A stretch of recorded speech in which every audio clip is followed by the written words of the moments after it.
Standing under the crystal chandeliers of our Denver estate, I watched as my sister's $10,000 custom gown shimmered with a brilliance that masked her incredibly dark intentions. My name is Valerie. I am 28 years old, and until tonight, I was the silent pillar holding this family's crumbling prestige together, while everyone else played at being royalty. The room fell into a suffocating silence when my sister Sloane stepped onto the podium and arrogantly declared to the city's elite that our late grandfather had bypassed me entirely to leave the diamond mine and the entire inheritance to her. She called me a useless burden who contributed nothing to the legacy. Then she walked straight toward me with a smirk that promised total destruction. Before I could even blink, she tilted her glass and emptied the freezing ice water directly over my head, letting it drench my silk dress while the distinguished guests gasped in collective shock. Sloane leaned into my ear, her voice trembling with a hateful venom as she whispered that I would be officially evicted from this house by midnight since my presence no longer served a purpose for her. I didn't scream or cry because I simply pulled a linen handkerchief from my clutch to wipe the water from my eyes, maintaining a terrifyingly calm smile that confused the onlookers. My father, Arthur, and my mother, Lydia, stood just a few feet away, watching my public humiliation with cold, indifferent eyes, as if I were a stranger they were glad to finally discard. Sloane's voice suddenly boomed through the speakers as she pointed a finger at the door, screaming, "Get out, Valerie. This diamond mine belongs to me now, and you won't get so much as a single grain of sand from this house." I turned and walked away into the night, realizing they had no idea I was the only person holding the legal keys to the fortune they thought they had just stolen. If you want to see the moment these people realize they just threw away their only lifeline and watch Valerie reclaim everything that is rightfully hers, please hit that subscribe button and share your thoughts in the comments below. Only 8 hours before that freezing ice water hit my face at the gala, I was sitting inside my private gemology office at Larimer Square to finalize the last technical report for the firm. I have spent 10 quiet years working tirelessly to become a senior gemstone appraiser, a professional career that Sloane always mocked by claiming it was only suited for people who enjoy picking up useless rocks from the street. While my family viewed me as a mere technician with no social standing, I held the only valid technical operating certificate for my grandfather's precious gemstone mine in my hands. This legal document meant that without my verified signature, that multi-million-dollar mine was legally nothing more than a muddy hole with zero commercial excavation value under Colorado law. Beyond my professional expertise, I also maintained a private investment fund worth over $5 million at Chase Bank that not a single member of the Reed family even suspected existed because I intentionally chose a modest lifestyle.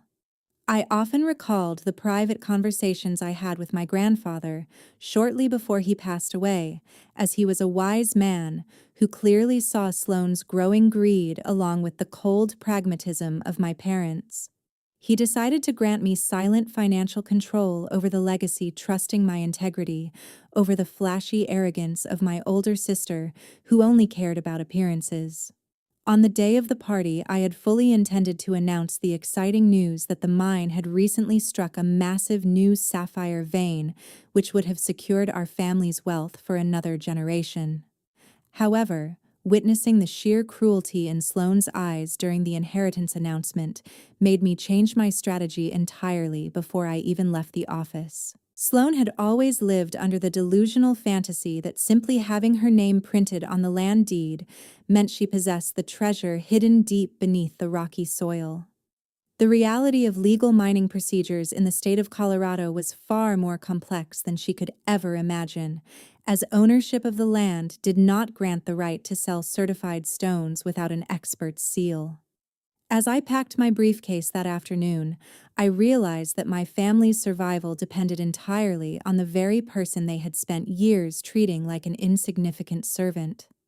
I chose to stay silent during the drive to the mansion, watching Arthur and Lydia discuss their grand plans for the money they assumed was already theirs to spend.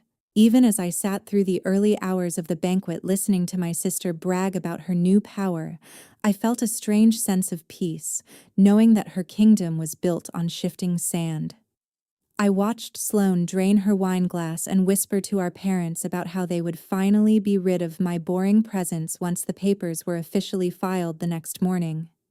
It was fascinating to observe their absolute confidence while they remained completely oblivious to the massive tax liens and operational debts that only my private fund had been secretly covering for months.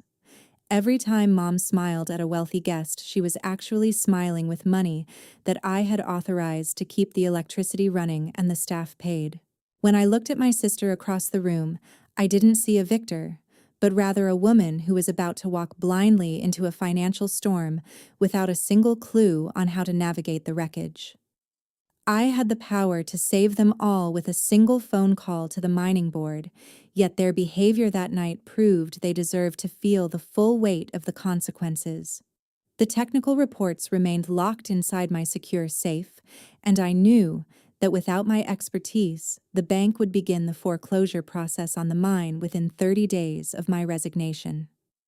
This was no longer about a simple family dispute, but about a necessary lesson in humility that the Reeds were about to learn through total financial ruin.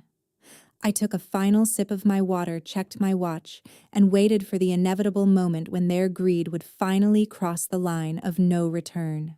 At 11 o'clock on Tuesday night, I stood before the iron gates of our Cherry Hills mansion in the pouring rain, only to realize my security code had been completely deactivated. The heavy silence of the neighborhood was broken when my father Arthur appeared on the second-floor balcony looking down at me with a face hardened by cold calculation. Without saying a single word of greeting, he heaved a large duffel bag stuffed with my belongings over the railing and watched it land in the thick mud right at my feet. I stared at the bag containing my life's essentials while realizing he wouldn't even allow me inside the foyer to retrieve my grandfather's personal mementos. My mother Lydia stepped out from the shadows behind him and shrieked through the rain that the family was facing over $2 million in unpaid property taxes. She claimed they were forced to sacrifice my position in the house to focus every available resource on the gemstone mine that Sloane now supposedly controlled. Arthur leaned over the stone balustrade and demanded that I hand over the digital access code for my grandfather's private floor safe immediately.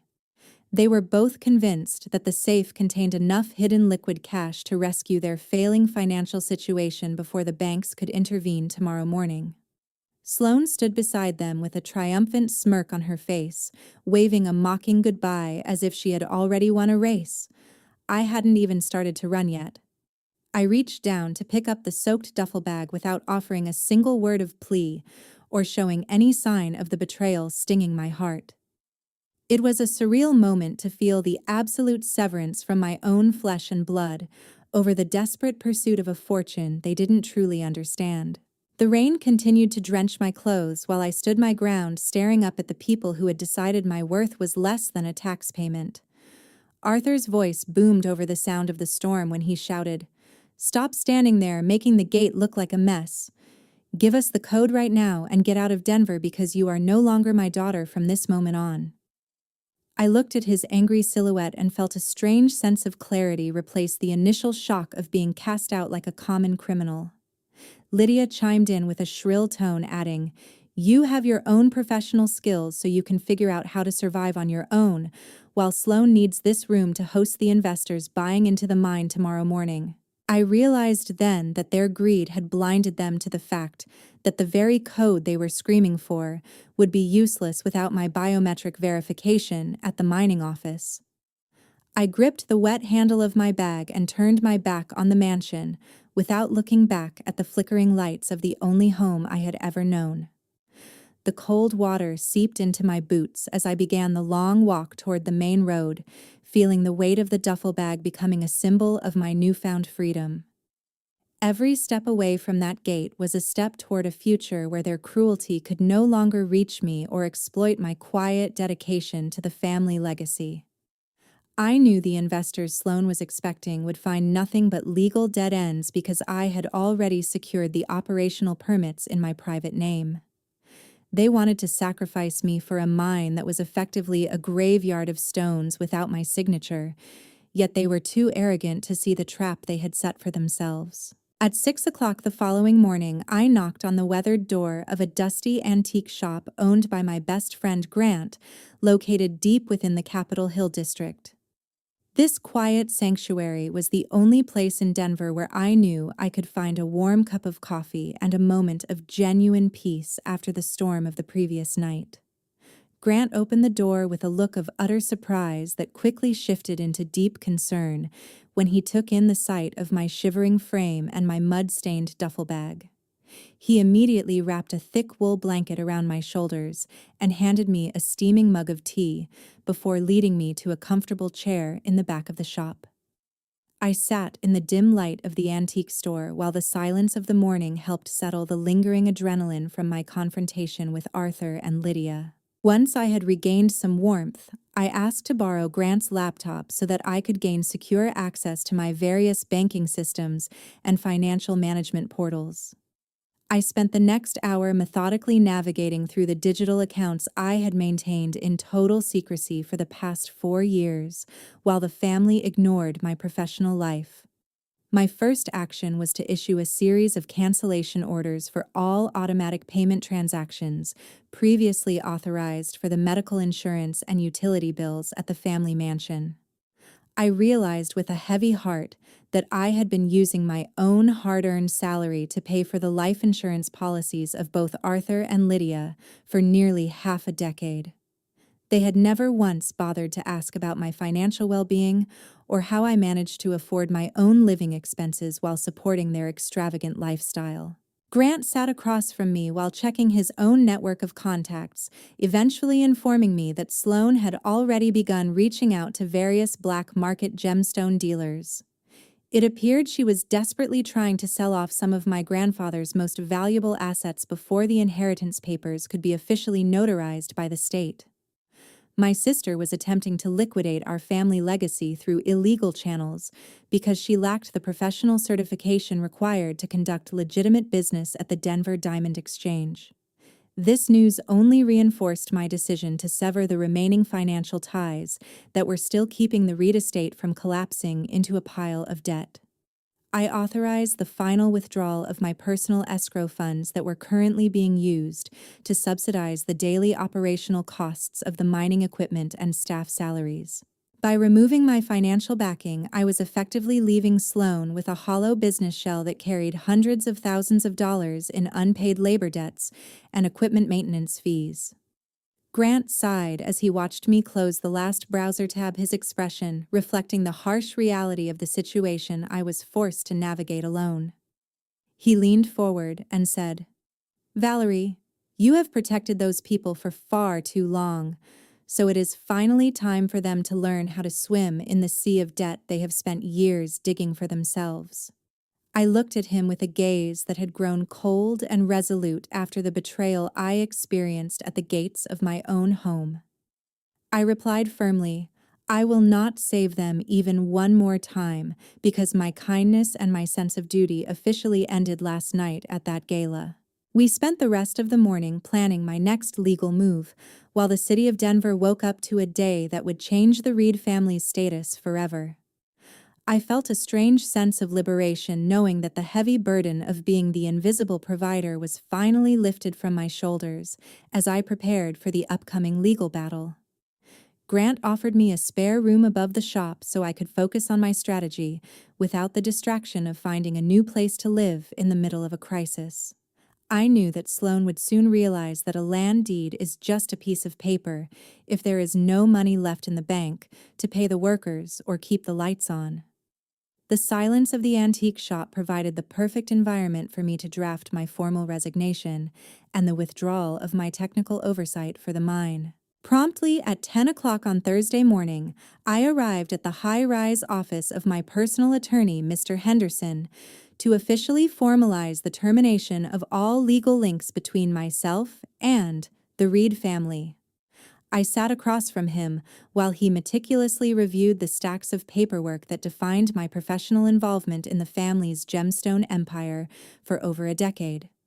My attorney confirmed that the precious stone mine in Colorado could not legally export a single raw gem without the specific quality appraisal certificate that I personally owned and copyrighted.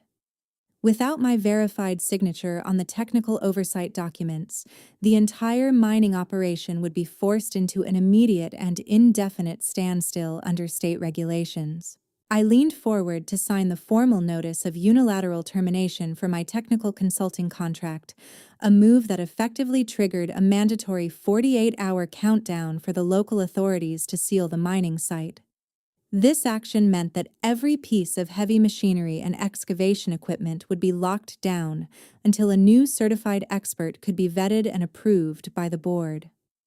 Meanwhile, Mr. Henderson informed me that Sloane had already attempted to secure a $10 million unsecured loan by using the projected value of the mine as collateral. However, the bank had sent an urgent notification stating that the funds would only be disbursed if I provided a personal guarantee signature as the primary technical officer.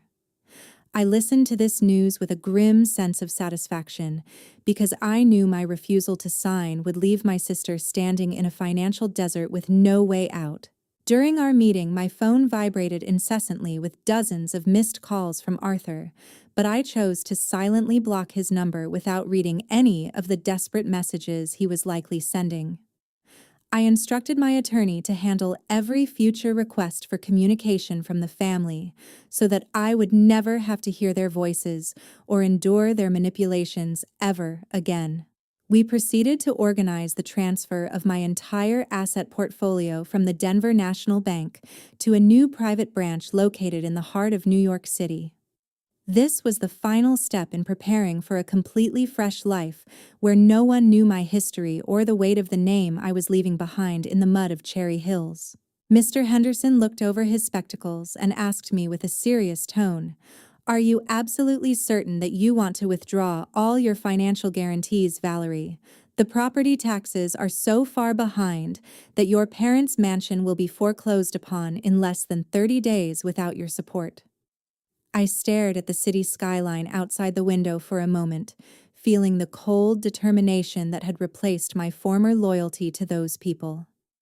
I replied firmly and without a hint of hesitation, "Let them finally experience the feeling of having no place to call home inside the very house they used to sugarcoat their cruelty while throwing me out into the rain." I watched as he stamped the final exit documents, effectively erasing my presence from the family's legal and financial existence in a matter of minutes. The transition was smooth and efficient, leaving no trail for Sloane or my parents to follow as I reclaimed the millions of dollars I had quietly earned through my own expertise. I walked out of the office building feeling lighter than I had in years, knowing that the countdown for the Reed family's downfall had officially begun. They had traded a loyal daughter for a pile of rocks, and now they were about to find out that those rocks were worthless without the woman they had so casually discarded. 1 week after my departure, a wave of absolute chaos began to consume the Reed family as Sloane discovered that she could not sell even a single raw sapphire to any legitimate dealer in the state. The prominent gemstone trading partners across Denver acted in unison to cancel every outstanding order with my sister because she lacked the essential purity certification documents that required my authorized expert signature. Without those verified technical reports, the stones she held were legally considered uncertified minerals that no reputable jewelry house would dare to touch for fear of heavy legal penalties. The situation deteriorated even further when the Colorado Internal Revenue Service issued a formal order to seal the Cherry Hills mansion due to massive overdue property taxes that Sloane had failed to pay despite her previous promises to our parents. I was sitting in a quiet cafe in New York when Lydia called me from an unknown number, her voice trembling with desperate sobs as she explained that her credit cards had just been rejected at the local supermarket. She pathetically begged me to transfer $5,000 immediately to cover their basic living expenses, claiming they were now struggling to even put food on the table. Arthur finally began to realize that the glittering diamond mine Sloane had promised would bring them eternal wealth was actually nothing more than a giant legal liability without my operational expertise. The man who had once shouted at me to get out was now facing the grim reality that his entire lifestyle had been built on a foundation of my silent labor and financial management. Sloane started to descend into a state of pure madness as the pressure of the impending bankruptcy became too much for her fragile ego to handle alone. She began screaming at the top of her lungs and smashing the expensive vases in the foyer, blaming Arthur and Lydia for not forcing me to sign a full transfer of technical rights before they evicted me. Her rage was a toxic display of entitlement that only served to highlight her complete lack of understanding regarding the legal complexities of the mining industry. Sloane shrieked into Arthur's phone during a heated argument, yelling, "This is all your fault because you should have drugged her and forced her to sign those papers, and now this mine is just a worthless pile of rocks and dirt." Arthur sounded completely defeated when he spoke to Lydia in the hallway, his voice echoing through the nearly empty mansion as they watched the movers prepare to take their furniture. He sighed heavily before saying, "Lydia, we threw away the only person who could have actually saved this family, and now we are about to lose even the beds we sleep on because of our own greed." They were finally beginning to understand that technical mastery and integrity cannot be stolen or inherited through a land deed alone. I listened to the voicemail Lydia left afterward, but chose to delete it without a second thought, knowing that their suffering was merely the natural consequence of their betrayal. The diamond mine remained silent and stagnant, serving as a cold monument to the daughter they had discarded and the fortune they would never truly possess again. On the 14th day since that night of public humiliation, I drove back to the mansion one last time in a luxury sedan to witness the final execution of the court's judgment. The morning air was sharp and unforgiving as I watched officers from the Arapahoe County Sheriff's Office systematically plastering bright red foreclosure notices across the ornate iron gates. Arthur and Lydia stood on the manicured lawn in a state of total shock while they watched movers haul their expensive mahogany furniture out onto the public sidewalk. I stepped out of the vehicle with a composed and dignified posture, walking directly toward the spot where Sloane was sitting, collapsed on the curb. Her $10,000 designer gown was now nothing more than a wrinkled rag, and her once perfectly styled hair was a tangled mess of desperation. Arthur spotted me and immediately tried to lunge forward to grab my hands while crying out for some form of mercy or financial assistance. My private security detail stepped in front of me with professional efficiency blocking his path before he could even touch the hem of my silk coat. I stood there in silence for a moment, watching the man who had disowned me just 2 weeks ago, now reduced to a trembling shell of his former self. I calmly informed the entire family that I had officially purchased every single cent of the mansion's outstanding tax debt through a third-party holding company. This legal maneuver meant that I was now technically the sole owner of the estate, but I had no intention of allowing any of them to spend another night under its roof. I explained to the court representative that I wanted the property to be put up for public auction immediately instead of granting the former residents any extension for relocation. Sloane looked up at me with eyes that were filled with a toxic mixture of intense resentment and paralyzing fear as the reality of her situation finally began to sink in. She realized in that crushing moment that I held the absolute power of life and death over the future of the entire Reed family legacy. Arthur's knees finally buckled under the weight of his regret, and he collapsed onto the pavement in a desperate display of submission that came far too late. He looked up at me with tears streaming down his face and sobbed, "Valerie, I am so sorry. Please just save this house and we will do anything you want, even if we have to serve as your housekeepers." I looked down at him without a single trace of the pity he was fishing for, remembering clearly the freezing water he had allowed Sloane to pour over my head. I turned my gaze toward my sister, who was still clutching a handful of uncertified sapphires, as if they could somehow save her from the looming poverty. I leaned down slightly to look her directly in the eyes and said with a voice as cold as the mountain air, "You wanted that gemstone mine at any cost, so now you can go ahead and hug those worthless rocks to keep yourself warm at night." I signaled for my driver to open the door, leaving them to deal with the shouting creditors and the curious neighbors who had gathered to watch the mighty fall. The sound of the red foreclosure tape being stretched across the front door was the final note in the symphony of their destruction that they had composed themselves. I felt a profound sense of closure as the sedan pulled away from the curb, leaving the ruins of my childhood home and the people who never truly loved me behind. They had traded their only real asset for a fantasy of greed, and now they were left with nothing but the dirt they had so proudly claimed as their inheritance. As we drove toward the airport, I watched the mansion disappear in the rearview mirror, knowing that the Reeds would never again be a name that carried weight in the city of Denver. This was the justice I had envisioned during those lonely years of silent service, and seeing it realized was more valuable than any diamond in the world. 3 weeks later in New York City, I stood on the observation deck of the Empire State Building while looking down at the brilliant city lights and breathing in the exhilarating air of true freedom. The heavy burden of my past life in Denver had finally evaporated, replaced by the electric energy of a metropolis that rewarded genuine talent and tireless ambition.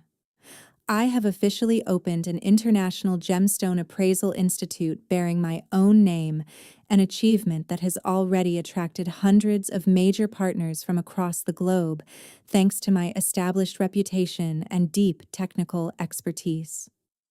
These industry leaders do not care about my family lineage or the drama of the Reed estate, because they only value the precision of my work and the integrity of my certifications. News from my former home recently reached me through legal channels revealing that Arthur and Lydia have been forced to relocate into a small government-subsidized apartment for low-income residents.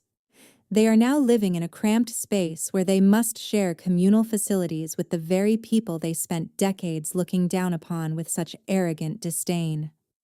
Meanwhile, Sloane is currently being prosecuted for multiple counts of fraudulent inheritance documentation and faces the grim prospect of a long-term prison sentence for her illegal financial schemes.